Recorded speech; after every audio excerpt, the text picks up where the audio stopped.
yung pagiging immoral gagawin na parang parang normal lang po. O, di ba? Sila VP Sara Duterte. At syempre, yung mga girlfriend, ang hirap tanggapin nun. Walang first lady, oo. Akala ko nga akala ko si Hanilet nga eh. Yung pala, hindi na din. No? O, apat sabay-sabay. Puro girlfriend lang kayo. Kaya nga sabi ko sa inyo, this is a family matter na hindi dapat kinalkal ni Maharlika. Kinalkal niya, wala tayong magagawa kung hindi, let's fix it. Paano? Ngayong alam na ng taong bayan na immoral yung ginawa ng dating Pangulong Duterte. Normalize daw immorality. Ganyan po yung gusto nilang ipamukha sa mamamayang Pilipino. Tapos ang sinasabi pa, kinaladkad pa, yung buong Davao. Alam daw po ng mga tao sa Davao yung immoral na nangyayari doon sa dating Pangulo at sa mga girlfriend. Di po ba? Oh. And to be able to fix this, kailangan natin matanggal yung nagkalat. Oh, tatanggalin, sisibakin si Maharlika. Mga kababayan, may pinaplano tong kay Maharlika ha. Oh, sisibakin, di ba? Oh, tuloy. Tatanggalin. Uy. And that's you, Maharlika. Uy. You better aba, you better watch out. You better not cry. Oh. Si Basti na nagsabi, stop it.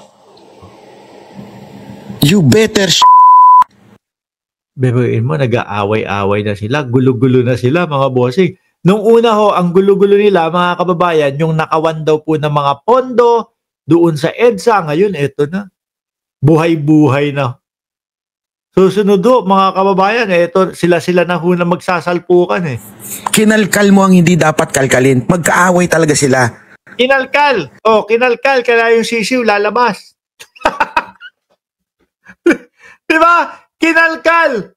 Kaya yung sisiw ho lalabas, mga kababayan. Kulubot na oh, yung sisiw. Nakikita ko dito oh.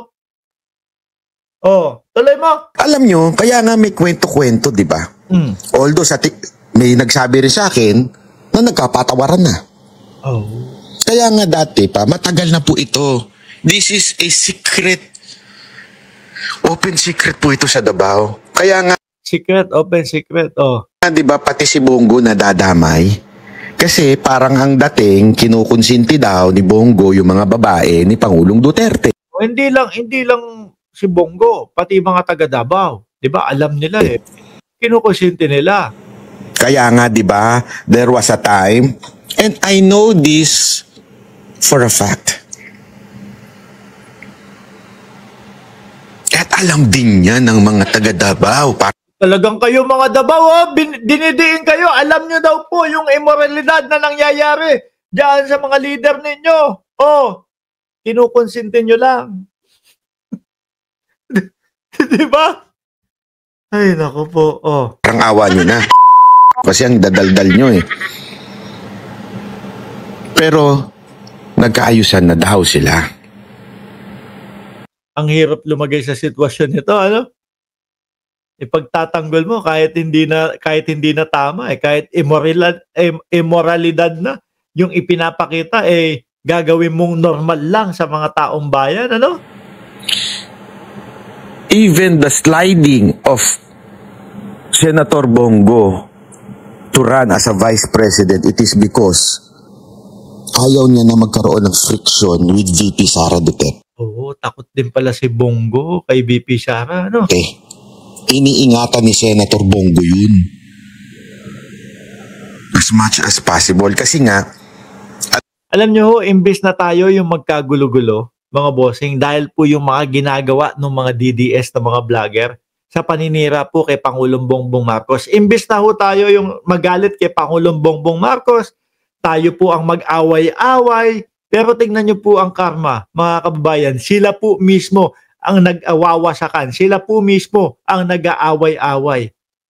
Di ba? Alam naman natin na alam din ng iba na may problema noon.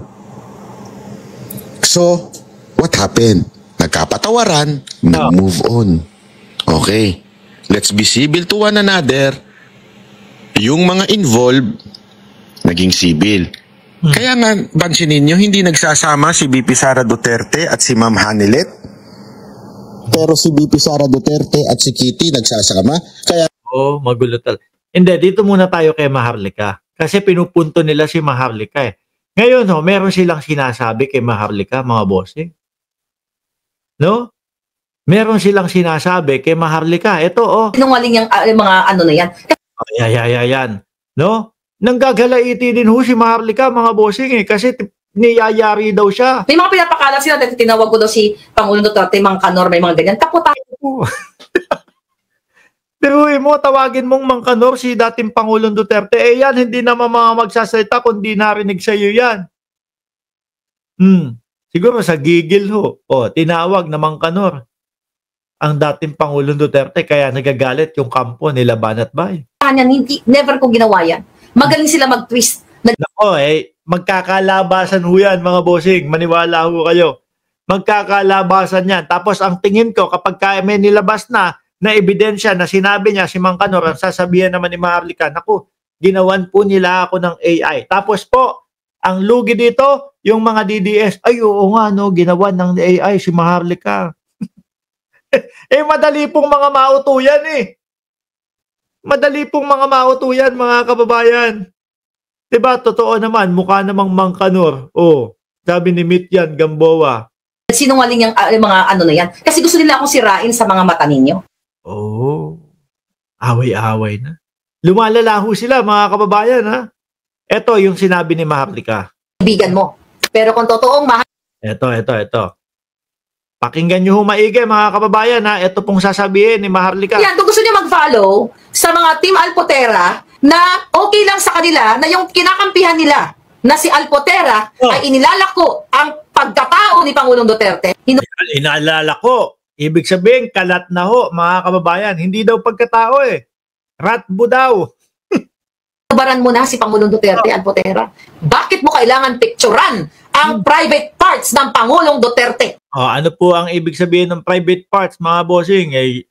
Ratbo. Di ba At ilako sa mga kaibigan mo.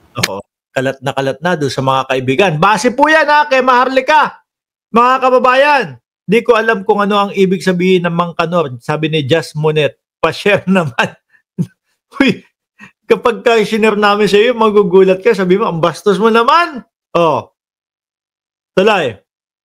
Pero kung totoong mahal nyo ang Pangulong Duterte na sinasabi ninyo na yan na nga ang nangyayari sa kanya ngayon, okay? Kung gusto nyong suportahan si Alpotera, di okay lang. Wala tayong magagawa dyan. Buhay nyo yan. Binaboy na ng mga Marcos Jr. at gusto nyong patuloy siyang binababoy, di go. Narinig nyo naman mga bossing ipinagkalat daw po ni Alpotera yung litrato o picture na